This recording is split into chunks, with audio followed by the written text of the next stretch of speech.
قال النبي صلى الله عليه وسلم من سلك طريقا يلتمس فيه علما سهل الله له به طريقا إلى الجنة صدق رسول الله صلی اللہ علیہ وسلم۔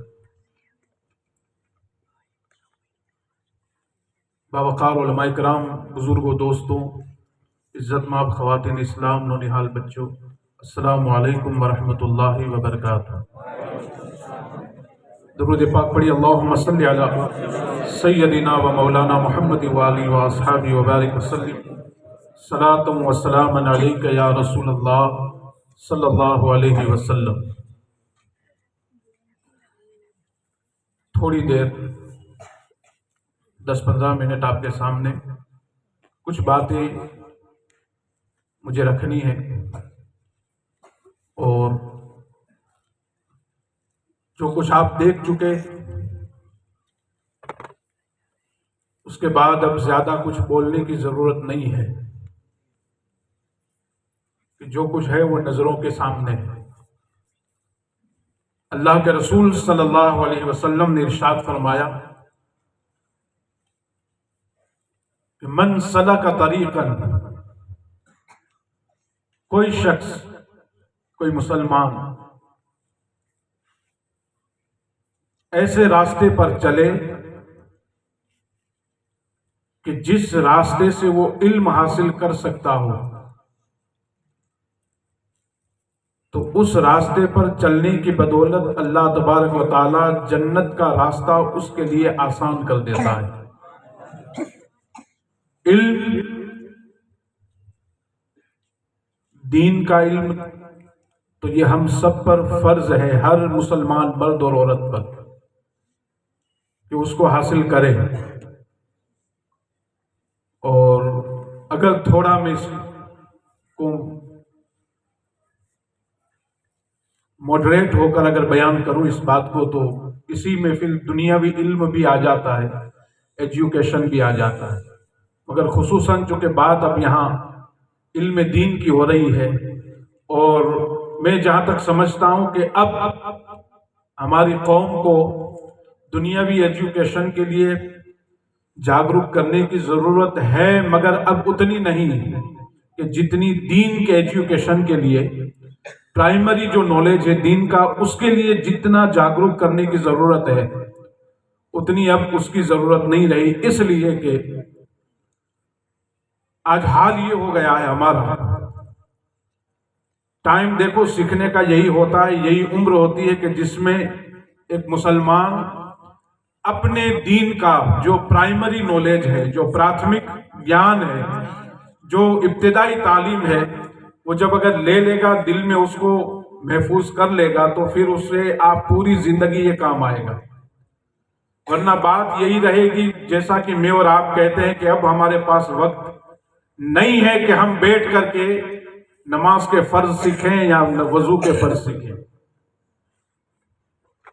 مجھے حیرانی ہوتی ہے کہ وہ قوم کہ جس کی پہچان علم ہے، وہ قوم جس کی طاقت علم ہے، وہ قوم جس کی دین اور دنیا کی دولت علم ہے، وہ قوم جس کا وقار علم سے ہے، وہ قوم جس کی زندگی علم سے ہے، وہ قوم جس کا دنیا میں دبدبہ علم سے ہے، وہ قوم آج علم کے معاملے میں اتنی پیچھے کیوں چلی گئی؟ اس لیے کہ تاریخ کو جب ہم پڑھتے ہیں تو پتہ چلتا ہے کہ ہم وہ قوم ہیں کہ عیسوی سن 1200 کے اندر اسپین کی سرزمین پر ایک عظیم یونیورسٹی مسلمانوں کے قبضے میں ہے۔ بات میں عیسوی سن 1200 کی کر رہا ہوں، لفظ یونیورسٹی کا بول رہا ہوں۔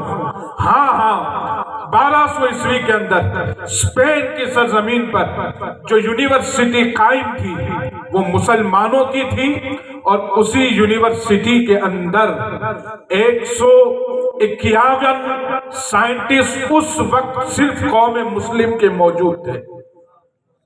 جس قوم کی علمی پہچان کا یہ عالم ہو کہ جس قوم کی اس یونیورسٹی میں یہودی بھی علم حاصل کرتے ہوں، عیسائی بھی جا کر کے زانوئے تلمس طے کرتے ہوں، وہ قوم آج اتنی علم کے معاملے میں پیچھے کیوں ہے؟ اور میں نے کہا حیرانی ہوتی ہے مجھے، حیرانی اس بات پر ہوتی ہے کہ جس قوم کی پاکی صافی کا دار و مدار علم پر ہے، اگر اس قوم کو وہی چیزیں معلوم نہیں تو پھر اس قوم کو سوچنا چاہیے۔ ایک مثال دے کر بس بات کو میں آگے بڑھا دینا چاہتا ہوں، اور بڑے حیا کے پردے میں ایک بات کہہ دینا چاہتا ہوں کہ ایک شخص سالوں پہلے، جب میری امامت کی ابتدائی دور تھا، اس وقت کی بات ہے کہ اس کی شادی ہو گئی 1 سال کے بعد اسے کیا سوجا، ایک مرتبہ آیا میرے پاس اور اس نے مجھ سے پوچھا کہ غسل کیسے کرتے ہیں۔ اب جو نوجوان ہیں، میں نے اسی لیے کہا حیا کے پردے میں بات کر رہا ہوں، نوجوان ہیں، شادی کی بات نہیں، شادی سے پہلے سے جب کوئی بچہ بالغ ہو جائے، کیا یہ چیز ضروری نہیں ہے کہ اسے معلوم ہونا چاہیے کہ غسل کیسے ہوتا ہے؟ اور جب اسے پتا نہ ہو کہ غسل کیسے ہوتا ہے، اور جب وہ غسل کے فرائض سے بالکل انجان ہے، پھر وہ اب پتہ نہیں وہ کیسے غسل کرتا ہو، مگر اسی غسل میں اور اسی حالت میں پھر وہ نماز جمعہ بھی پڑھتا ہو، 5 وقت کی نماز بھی پڑھتا ہو، مزار پر حاضری بھی دیتا ہو، اور کوئی نیک کام بھی کرتا ہو، تو مجھے بتائیے وہ کس حال میں کر رہا ہوگا؟ حالانکہ ٹھیک ہے اس کو معلوم نہیں ہے، مگر کم سے کم ہمارے لیے اتنا تو ضروری ہے کہ ہم پاک کیسے رہتے ہیں، ہم پاک ناپاک ہو گئے تو پاک ہوتے کیسے ہیں، اس کے لیے بھی تو دین کے علم کی ضرورت پڑتی ہے نا، اس کے لیے بھی حضور کے طور اور طریقے کی ضرورت پڑتی ہے۔ ابھی جو بچے یہاں سنا رہے تھے، میں کوئی لمبی چوڑی تقریر کرنے نہیں بیٹھا ہوں یہاں، مجھے آپ کی بھی یہاں کہیں بڑی دیر سے آپ بیٹھے ہیں اس کا خیال ہے مجھے، بس چند باتیں آپ سن لیں کہ ابھی جو بچے یہاں سنا رہے تھے، کئی ایسی چیزیں تھیں جو ہمیں معلوم بھی نہیں ہوں گی، مگر یہ بچے جنہوں نے ابھی سنایا، اللہ ان کے سینے میں اس کو محفوظ کر دے اور اس پر عمل کی بھی توفیق دے۔ تو یاد رکھیں کہ جو چیزیں ہم بڑوں کو معلوم نہیں، وہ آج چھوٹے یہ بچے ہمیں کچھ سکھا کر چلے گئے، اور کچھ نہیں بہت کچھ سکھا کر چلے گئے۔ اور علم کتنا ضروری ہے، چلو یہ تو اعمال کے حوالے سے، اب وقت نہیں ہے کہ میں موضوع کو پھیلا کر بات کروں۔ پھر عقیدے کی جب بات آتی ہے، کسی سے بھی، کسی مسلمان سے بھی پوچھیں گے نا، تو آپ یہی کہے گا وہ عمل کا تو پتہ نہیں، ایمان مضبوط ہے ہمارا، کہتے ہیں کہ نہیں؟ اب میں وہاں کوئی ایسا جملہ نہیں بولوں گا اس میں سے کون نہیں نماز پڑھتا اور وہ کہتا ہے کہ میرا ایمان مضبوط ہے، وہ میں نہیں پوچھوں گا، مگر آپ سے کہتا ہوں کہ جو کوئی عمل نہیں کرتے اس کا کم سے کم اتنی امید ایمان سے تو لگی ہوئی ہے نا کہ ایمان میرا مضبوط ہے، مگر جب عقیدہ ہی درست نہ ہو تو ایمان کیسا؟ جب عقیدہ ہی خراب ہو چکا ہو تو ایمان کیسا؟ اور آگے بڑھ کر بات کہوں کہ یہ تو عقائد کی بات ہے، پھر سماجک لیول پر اگر ہم بات کریں تو جسے ماں باپ کے حق ہی نہیں پتا وہ ماں باپ کا ادب کیا کرے گا، جسے بہن بھائی کے حق ہی نہیں پتا وہ بہن بھائی کے حق کیا ادا کرے گا، جسے پڑوسی کا حق ہی نہیں پتا وہ پڑوسی کا حق کیسے ادا کرے گا۔ اور آگے بڑھ کر بات کہتا ہوں کہ آج ہم بڑوں کے اندر کچھ بحثیں ایسی شدت پکڑ گئی ہے کہ علم نہ ہونے کی وجہ سے ہم نہ جانے کس کے بارے میں کیا بول دیتے ہیں۔ یہ علم ہی کی کمی ہے کہ لوگ صحابہ کی آڑ میں اہل بیت کو گالی دے رہے ہیں اور اہل بیت کی آڑ میں صحابہ کو گالی دے رہے ہیں۔ یہ علم ہی کی کمی ہے۔ اگر علم ہوتا تو صحابی کون ہے اس کا آپ کو پتا ہوتا کہ صحابی کسے کہتے ہیں۔ علم ہوتا تو یہ بھی پتا چلتا کہ ایک آل رسول کی عظمت کیا ہوتی ہے۔ علم ہوتا، علم ہے اگر تو یہ ساری چیزیں ہیں۔ اگر علم نہیں، ہمارے نبی کے بارے میں ہمارا عقیدہ کیا ہونا چاہیے، فرشتوں کے بارے میں ہمارا عقیدہ کیا ہونا چاہیے، اللہ کے بارے میں ہمارا عقیدہ کیا ہونا چاہیے، اللہ ماشاء اللہ۔ اس لیے کہتا ہوں کہ کم سے کم جو ضروری ہے، جو دین کے حوالے سے، میں نہیں کہتا مکمل عالم بن جاؤ، اگر بن جاؤ تو سبحان اللہ، اگر بن جاؤ تو سبحان اللہ. میں اکثر کہتا ہوں، کسی کو بات بری نہ لگے، مگر میں اپنا دل بڑا کر کے کہہ رہا ہوں کہ ایک وقت پھر وہ آئے گا کہ اگر قوم مسلم نے علم کی طرف دھیان نہیں دیا تو یاد رکھنا 15-20 سال آنے والے جو ہیں فیوچر کے، آپ کو کوئی باصلاحیت عالم نظر نہیں آئے گا. یہ جو بھوشیہ ہے، میں دیکھ رہا ہوں ماحول پورا، اس حساب سے ایسا لگتا ہے کہ اگلے 15-20 سال میں پھر کوئی عالم ہمیں نظر نہیں آئے گا. اور اسی لیے میں کہتا ہوں کہ اپنے علماء کی قدر کرو. یہ بچے جو ابھی کھڑے رہ کر یہاں کچھ سنا کر چلے گئے، ہو سکتا ہے اللہ کسی کو اس میں سے توفیق دے دے، وہ عالم بن جائے، مگر نہیں بنتے. اس لیے نہیں بنتے کہ قوم کو ان کی قدر نہیں. اپنی علماء کی قدر کرو، اپنے سماج کے علماء کی قدر کرو. اور جو بات میں نے کہی تھی کہ میں بڑا دل رکھ کر یہ بات کہہ رہا ہوں اور کسی کو برا نہ لگے، ہم آج ہیں، کل نہیں ہوں گے. یہاں ہم لوگ باہر سے آئے ہیں، پتہ نہیں کب چلے جائیں. نہ زندگی کا کوئی بھروسہ ہے، نہ رزق کا کوئی بھروسہ ہے، پتہ نہیں کہاں اللہ نے لکھا ہے. تو جو پراپر ہیں ان کی قدر کرو. جو آپ کے ہیں، ہم بھی آپ ہی کے ہیں، آپ ہمارے ہیں، مگر جو یہاں کے ہیں، جو یہاں رہنے والے ہیں، جسے آپ ستھانک کہتے ہیں، ان کی بھی قدر ہونی چاہیے. تاکہ وہ دور جب ایسا آئے گا کہ 15-20 سال کے بعد، میں نے یہ کوئی ہوا میں فائرنگ نہیں کر دی ہے، میں ادارے کے پوری طریقے سے جو ہے وہ جائزہ لے رہا ہوں کہ ہماری خصوصاً گجرات کے اندر اب بچے جو ہے وہ علم سے جی چرا رہے ہیں، مدرسہ جانے سے جی چرا رہے ہیں. اب یاد رکھیں کہ ابھی سے یہ حال ہے. ایک سمپل بات بس سمجھا کر میں بات ختم کر دیتا ہوں کہ آپ کے یہاں واقعہ تعلقہ کے اندر ایک، میں اسے رسم نہیں کہوں گا بلکہ ایک اچھی عادت ہے، ابھی تک تو وہ ہے کہ جب کسی کا انتقال ہوتا ہے تو 40 دن تک اس کے گھر پر پہلے کٹمب والے ہی جاتے ہوں. ابھی صرف کٹمب والے ہی جاتے ہوں، مگر قرآن خوانی تو ہو رہی ہے نا، اس کے پیچھے اصالہ ثواب تو ہو رہا ہے نا. مگر ابھی جو پوزیشن ہم دیکھ رہے ہیں مدرسوں کی اور گاؤں کے مکتب کی، کہ اگر بچوں نے قرآن مکمل نہیں کیا تو ہم میں سے جو بڑے لوگ ہیں انہیں سوچنا پڑے گا کہ جب ہم دنیا سے چلے جائیں گے تو 40 دن تو کیا 10 دن ہمارے پیچھے پڑھنے والا کوئی موجود نہیں ہوگا. یہ بڑی فکر کی بات ہے. اپنے بچوں کو قرآن، اور وہ بھی صحیح طریقے سے قرآن پڑھانے کی کوشش کرو. کوشش نہیں بلکہ فرض ہے ہم پر کہ اپنے بچوں کو مدرسے کے اندر بھیجیں. یہاں اتنے ادارے ہیں، وہاں اس اداروں کے اندر اپنی بچیوں اور بچوں کو علم دین حاصل کرنے کے لیے بھیجیں، یا دنیاوی علم حاصل کرنے کے لیے بھیجیں، تاکہ وہاں دین کا علم بھی مل جائے اور دنیا کا علم بھی مل جائے. ہمارے پاس تو پلیٹ فارم موجود ہے، مگر اس کے باوجود ہماری توجہ اس کی طرف ہے نہیں. معاف کرنا کوئی چیز میری اگر بری لگتی ہے تو بات وہی ہے، بیان کر رہا ہوں جو حق ہے، آپ کی نظروں کے سامنے ہے. کس قدر ہمارے بچوں کا حال ہو گیا ہے.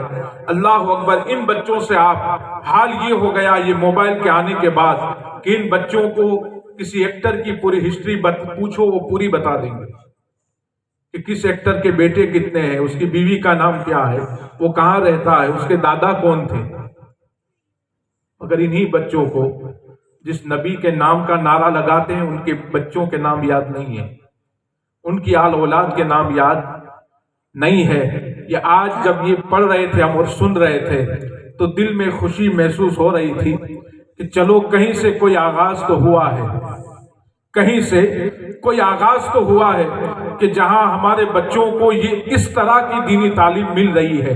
میری دل سے دعا ہے ان بچوں کے لیے، اور بالخصوص شیخ الاسلام ٹرسٹ کے ماتحت یہ مدرسہ مولانا امجد صاحب کی نگرانی میں چل رہا ہے. اللہ تبارک و تعالی ان کے استاذ کے علم و عمل میں بھی برکت عطا فرمائے، ان بچوں کے علم اور عمل میں برکت عطا فرمائے، اور ٹرسٹ کے لیے جتنے لوگ جس قدر محنت کر رہے ہیں